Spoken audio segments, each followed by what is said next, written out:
नमस्कार, भक्तिदर्शन समाचारमा स्वागत छ। म हेमा शर्मा।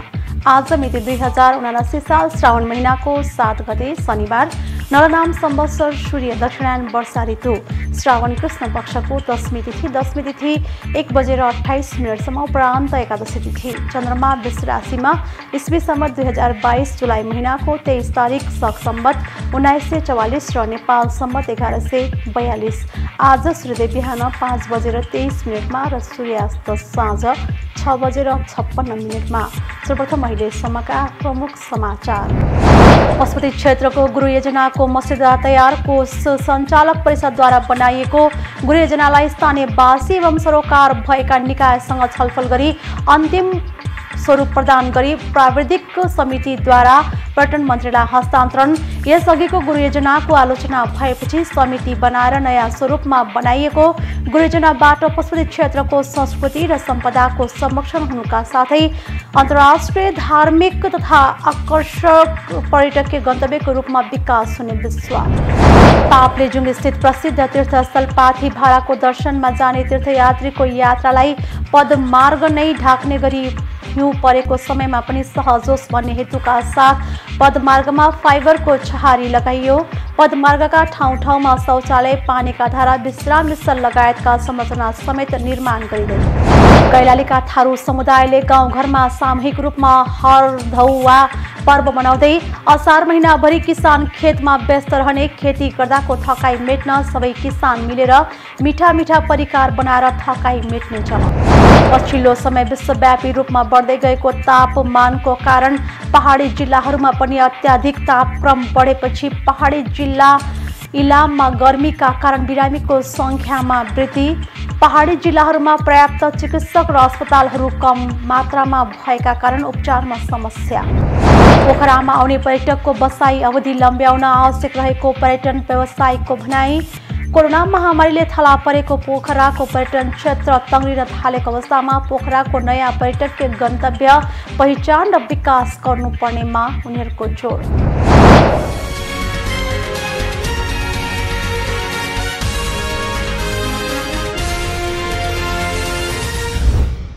अब समाचार विस्तारमा।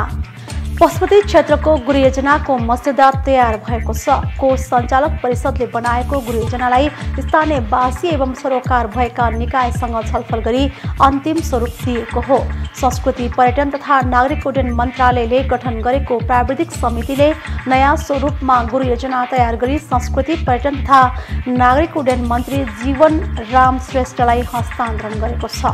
यसअघिको गुरु योजनाको आलोचना भएपछि समिति बनाएर नयाँ स्वरूपमा बनाउने काम भएको हो। मन्त्री श्रेष्ठले गुरु योजनाबाट पशुपति क्षेत्रको संस्कृति र सम्पदाको संरक्षण हुनुका साथै अन्तर्राष्ट्रिय धार्मिक तथा आकर्षक पर्यटकीय गन्तव्यको रूपमा विकास हुने विश्वास व्यक्त गर्नु भएको छ। उहाँले पशुपतिनाथ मन्दिरको ऐतिहासिक, धार्मिक, सांस्कृतिक र पुरातात्विक महत्त्वलाई कायम राख्नुपर्नेमा जोड दिनु भएको छ। गुरु योजनामा 15 वर्षको समय सीमा छ भने कार्यान्वयनका 4 चरण तोकिएको छ। पशुपति क्षेत्रलाई विश्वकै सनातन तीर्थस्थल, हिन्दू तीर्थयात्रीको विशिष्ट गन्तव्य, पुण्यभूमि र साधना भूमिका रूपमा विकास गर्ने लक्ष्य गुरु योजनाले राखेको छ। 8 परिच्छेदमा रहेको गुरु योजनामा पशुपति क्षेत्रको संरक्षण तथा व्यवस्थापनको वर्तमान अवस्था र चुनौती, गुरु योजनाको सोच, लक्ष्य, उद्देश्य र रणनीति तथा पशुपति क्षेत्रको क्षेत्रगत विभाजन, प्रस्तावित कार्यक्रम, आर्थिक स्रोत, साधन तथा गुरु योजना कार्यान्वयनको अनुगमन तथा मूल्याङ्कन समावेश गरिएको छ। यस्तै धर्मको रक्षा, सम्पदाको संरक्षण गरेर पशुपति क्षेत्रलाई अन्तर्राष्ट्रिय तीर्थस्थलको रूपमा विकास गर्ने गुरु योजनाको मुख्य लक्ष्य रहेको छ। ताप्लेजुङ स्थित प्रसिद्ध तीर्थस्थल पाथी भाराको पदमार्गमा फाइबरको छहारी लगाइएको छ। पाथी भाराको दर्शनमा जाने तीर्थयात्रीको यात्रालाई सहज बनाउन पदमार्गमा फाइबरको छहारी लगाइएको हो। हिमपात र वर्षाको समयमा समेत तीर्थयात्रीलाई यात्रा गर्न सहज होस् भन्ने उद्देश्यले पदमार्गमा फाइबरको छहारी लगाउन सुरु गरिएको पाथी भारा क्षेत्र विकास समितिले जनाएको छ। एक रिपोर्ट। ताप्लेजुङ स्थित प्रसिद्ध तीर्थस्थल पाथी भाराको पदमार्ग पदमार्गमा फाइबरको छारी लगाइएको छ। पाथिभराको दर्शनमा जाने तीर्थयात्रीको यात्रालाई सहज बनाउन पदमार्गमा फाइबरको छारी लगाइएको हो। हिमपात र वर्षाको समयमा समेत तीर्थयात्रीलाई यात्रा गर्न सहज होस् भन्ने उद्देश्यले पदमार्गमा फाइबरको छारी लगाउन सुरु गरिएको पाथिभरा क्षेत्र विकास समितिले जनाएको छ। पाथिभरा क्षेत्र विकास समितिका कार्यकारी निर्देशक मनमणि काफ्लेका अनुसार पाथिभरा धाम क्षेत्रदेखि फाइबरको छारी लगाउन थालिएको छ। पदमार्ग नै ढाक्ने गरी हिउँ परेको समयमा पनि तीर्थयात्रीको यात्रालाई सहज बनाउन फाइबरको छारी लगाएको समितिका कार्यकारी निर्देशक काफ्लेले बताउनुभयो। उहाँका अनुसार गत आर्थिक वर्षमा 30 लाख रुपियाँ खर्चिएर फाइबरको छारी लगाइएको छ। पदमार्गमा फलामे ट्रस जडान गरी फाइबरको छारी लगाइएको उहाँले बताउनुभयो। पाथिभरा पदमार्गमा अघिल्लो आर्थिक वर्षदेखि नै फाइबरको छारी लगाउन थालिएको हो। गत आर्थिक वर्षमा मात्र करिब 94 मिटर दूरीभित्र पदमार्गमा फाइबर छारी लगाएको समितिले जनाएको छ। पाथिभरा धामदेखि तल फेदी बजारतर्फ ठूलो घण्टीसम्म करिब 600 मिटर पदमार्गमा फाइबरको छारी लगाइसकिएको जानकारी निर्देशक काफ्लेले जानकारी दिनुभयो। पदमार्गलाई 3 मिटर चौडाइमा विस्तार गरी फाइबरको छारी लगाएको जनाइएको छ। यस्तै पदमार्ग सोलिङ गरिएको छ भने दायाँ बायाँ रेलिङ लगाएको पनि पाथिभरा क्षेत्र विकास समितिका अध्यक्ष रकी थिवेले जानकारी दिनुभएको छ। अध्यक्ष थिवेका अनुसार प्रत्येक वर्ष पदमार्ग सोलिङ गरेर मर्मत गर्ने, रेलिङ र ट्रस जडान गरेर फाइबरको छारी लगाउने कार्य हुँदै आएको छ। पदमार्गका ठाउँ ठाउँमा शौचालय, पानीका धारा, विश्राम स्थल लगायतका संरचना समेत निर्माण गरिँदै आएको उहाँले जानकारी दिनुभएको छ। पाथिभरा धामदेखि करिब 2 किलोमिटर बढी दूरी रहेको माथिल्लो फेदी बजारसम्म नै पदमार्गमा फाइबरको छारी लगाउने क्षेत्र विकास समितिको योजना रहेको छ।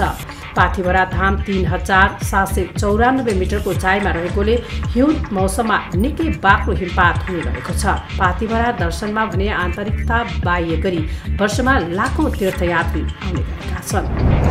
पाटन दरबार परिसरमा रहेको ज्वाला नरसिंह मन्दिर पुनर्निर्माणमा ढिलाइ भएको छ। विक्रम सम्वत 2072 मा गएको भूकम्पबाट उक्त मन्दिर क्षतिग्रस्त बनेको थियो। भूकम्प गएको 8 वर्षसम्म पनि सो मन्दिर पुनर्निर्माण हुन सकेको छैन। आवश्यक निर्माण सामग्रीको जोहो गर्न नसक्दा मन्दिर पुनर्निर्माण अझै अन्यलमै रहेको बताइएको छ।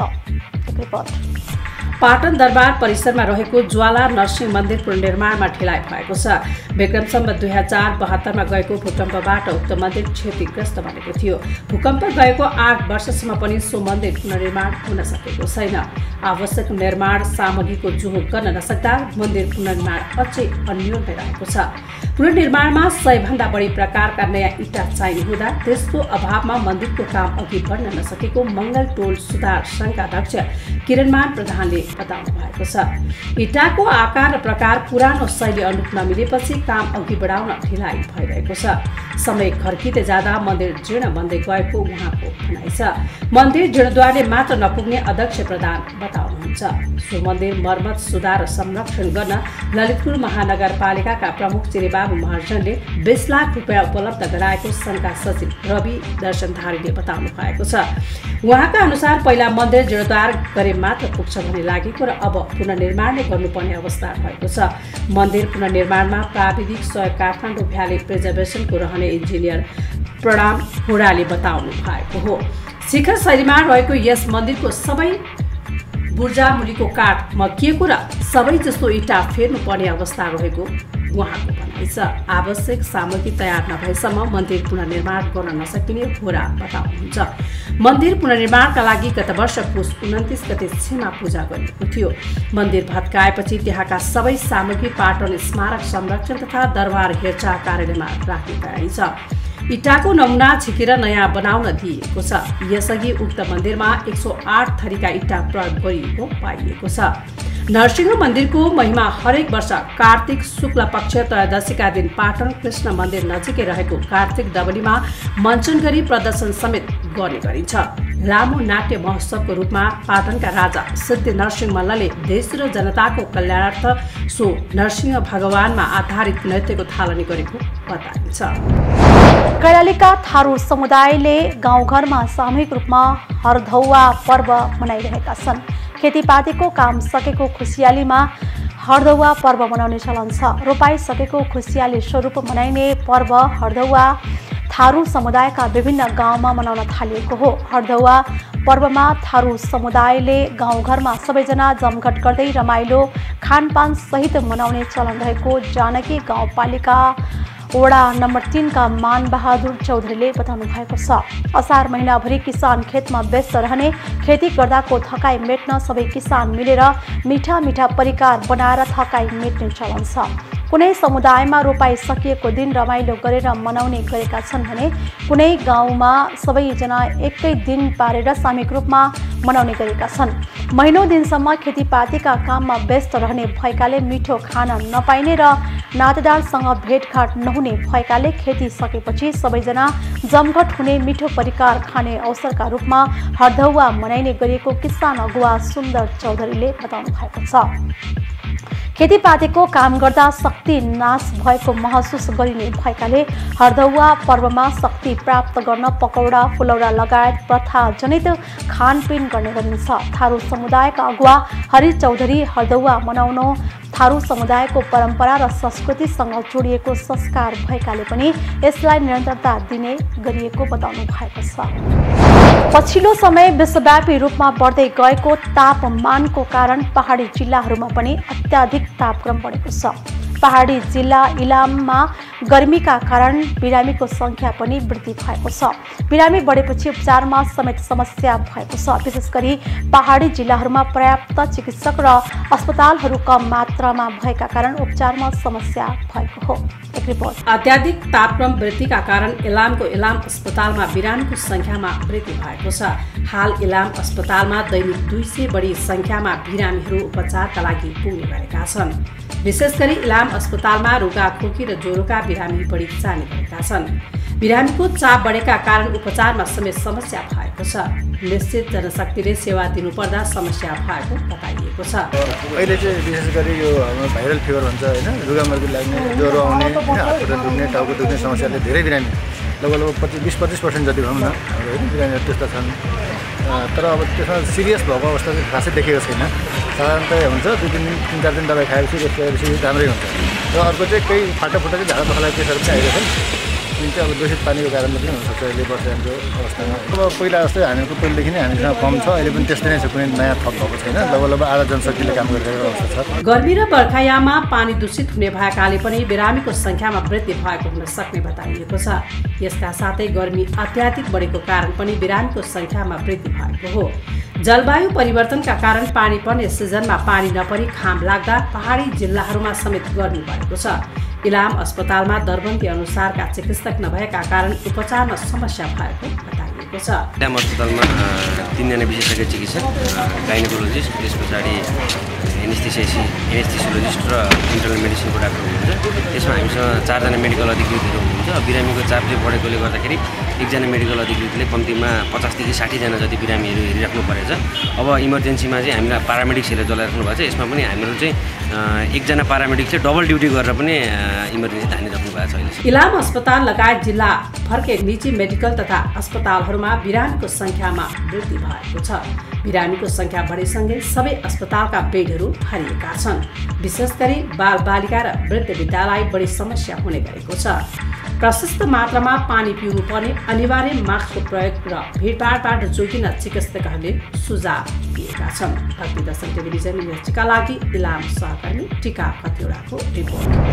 पोखरामा आउने पर्यटकको बसाई अवधि लम्ब्याउन आवश्यक रहेको पर्यटन व्यवसायीले बताएका छन्। कोरोना महामारीले थला परेको पोखराको पर्यटन क्षेत्र तङ्ग्रिन थालेको अवस्थामा पोखराको नयाँ पर्यटकीय गन्तव्य पहिचान र विकास गर्नुपर्ने उनीहरूको जोड छ। एक रिपोर्ट। पोखरामा आउने पर्यटकको बसाई अवधि लम्ब्याउन आवश्यक रहेको पर्यटन व्यवसायले बताएका छन्। कोरोना महामारीले थला परेको पोखराको पर्यटन क्षेत्र तङ्ग्रिन थालेको अवस्थामा पोखराको नयाँ पर्यटकीय गन्तव्य पहिचान र विकास गर्नुपर्ने उहाँहरूको जोड छ। पोखरा महानगरपालिकाका प्रमुख धनराज आचार्यको स्वागत गर्न होटल सङ्घले पोखरामा आयोजना गरेको कार्यक्रममा उहाँहरूले महानगर र सङ्घको सहकारी र साझेदारीमा पोखरामा आउने पर्यटकको बसाई अवधि लम्ब्याउन सकिने बताउनु भएको छ। महानगर प्रमुख धनराज आचार्यले यसअघिका बजेटमा पर्यटन क्षेत्रका लागि थोरै बजेट विनियोजन हुँदै आएकोमा चालु आर्थिक वर्षको बजेटमा 58 करोड रुपियाँ विनियोजन गरिएको जानकारी दिनुभयो। सडक विस्तार लगायतका कारणले पोखरा र वरपरका पर्यटकीय गन्तव्य मासिँदै गएको चर्चा गर्दै उहाँले नयाँ गन्तव्य खोजी गर्नुपर्ने र पोखरा भ्रमणमा आउने पर्यटकको बसाई 2 दिनबाट बढाएर 5 दिन बनाउनु पर्नेमा जोड दिँदै यसका लागि महानगर र व्यवसाय मिलेर अगाडि बढ्न सकिने उहाँले बताउनु भएको छ। लेक साइड लगायत सिङ्गो पोखराको सुरक्षा, पार्किङ व्यवस्थापन, ट्याक्सीमा मिटर जडान, प्रदूषण नियन्त्रण र फोहोर व्यवस्थापनको विषयमा समेत महानगर सचेत रहेको प्रमुख आचार्यले जानकारी दिनुभएको छ। पोखरा महानगरभित्र सानो रिङ रोड छुट्याएर त्यसको सौन्दर्यीकरण गर्ने तथा ट्राफिक बत्ती र सीसीटीभी क्यामेरा व्यवस्थापनका लागि समेत महानगरले काम अगाडि बढाउने उहाँले जानकारी दिनुभएको छ। सङ्घका अध्यक्ष लक्ष्मण सुवेदीले पोखरा आउने पर्यटक मध्ये 40% आन्तरिक पर्यटक रहेको जानकारी दिनुभएको छ। उहाँले कोभिड-19 का कारण पर्यटन क्षेत्रका हजारौं मजदुर र व्यवसाय विस्थापित भएको बताउनु भएको छ। पछिल्लो समय पोखरा आउने पर्यटक घटे पनि आगामी सेप्टेम्बर महिनादेखि पर्यटक आगमन बढ्ने आशा उहाँले व्यक्त गर्नुभएको छ। सुवेदीले पोखरामा नयाँ गन्तव्य, पर्यटक संख्या र उनीहरूको बसाई अवधि बढाउन सङ्घ महानगरसँग हातेमालो गरेर अगाडि बढ्न तयार रहेको बताउनु भएको छ। नेपाल पर्यटन बोर्डका पूर्व सदस्य एवं सङ्घका सल्लाहकार विश्वशङ्कर पालिखेले पोखरामा बन्दै गरेको नयाँ विमानस्थलबाट कुन विमान कम्पनीले सेवा दिने हो भन्ने विषयमा पूर्व तयारीका लागि वायु सेवा सञ्चालक सङ्घ नेपालसँग छलफल र सहकारी गरिनुपर्ने सुझाव दिनुभएको छ। विमानस्थलको थाउन मार्ग 2500 मिटरबाट विस्तार गरी 3000 मिटर बनाइनुपर्ने र क्यासिनो सुरु गर्नुपर्ने सुझाव उहाँले दिनुभएको हो। होटल सङ्घ नेपाल गण्डकी अध्यक्ष हरि शर्मा गैरीले महानगरका कर्मचारीको व्यवहार सुधार गर्दै घुसखोरी र भ्रष्टाचार अन्त्य गर्न महानगर प्रमुख आचार्यलाई सुझाव दिनुभएको छ। यस्तै महानगरमा पर्यटनका लागि अलग शाखाको व्यवस्था र पोखरा दृश्यावलोकनका लागि एकद्वार प्रणालीको व्यवस्थाका लागि समेत उहाँले बताउनु भएको छ।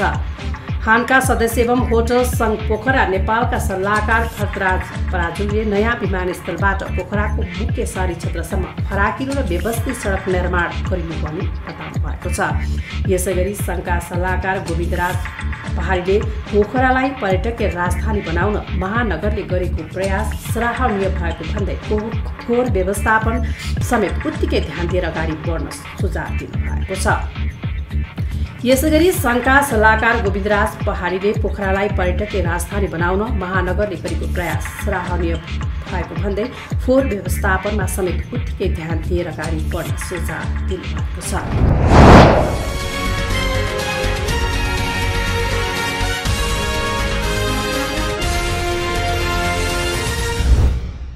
अहिले हामी भक्ति दर्शन समाचारको अन्त्यमा आइसकेका छौँ। जाँदा जाँदै प्रमुख समाचार पुनः एकपटक। पशुपति क्षेत्रको गृह योजनाको मस्यौदा तयार कोष सञ्चालक परिषदद्वारा बनाइएको गृह योजनालाई स्थानीयवासी एवं सरोकार भएका निकायसँग छलफल गरी अन्तिम स्वरूप प्रदान गरी प्राविधिक समितिद्वारा पर्यटन मन्त्रीलाई हस्तान्तरण।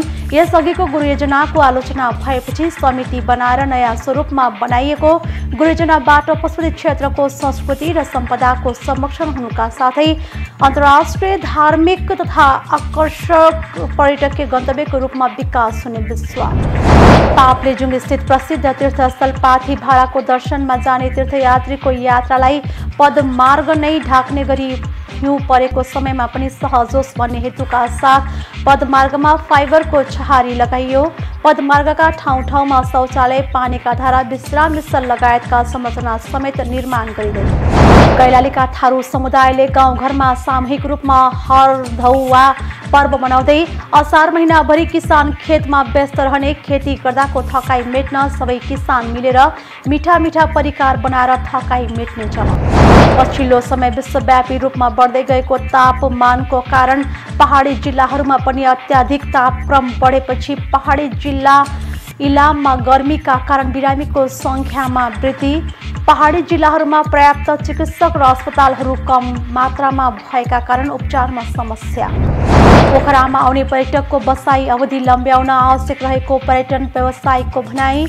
कोरोना महामारीले थला परेको पोखराको पर्यटन क्षेत्र तङ्ग्रिन थालेको अवस्थामा पोखराको नयाँ पर्यटकीय गन्तव्य पहिचान र विकास गर्नुपर्नेमा उनीहरूको जोड। अहिलेलाई भक्तिदर्शन समाचार यति नै। सामाजिक सञ्जाल मार्फत हामीसँग जोडिनका लागि फेसबुक तथा ट्विटरमा लाइक तथा फलो गर्न सक्नुहुनेछ भने युट्युब मार्फत पनि हामीलाई प्रत्यक्ष हेर्न सक्नुहुनेछ। त्यस्तै कुनै सल्लाह सुझाव तथा प्रतिक्रिया भएमा भक्तिदर्शन@emountaintv.com मा हामीलाई पत्राचार गर्न सक्नुहुनेछ। धर्म संस्कृति र संस्कारको संवाहक भक्तिदर्शन टेलिभिजन HD हेर्दै रहनुहोला। नमस्कार।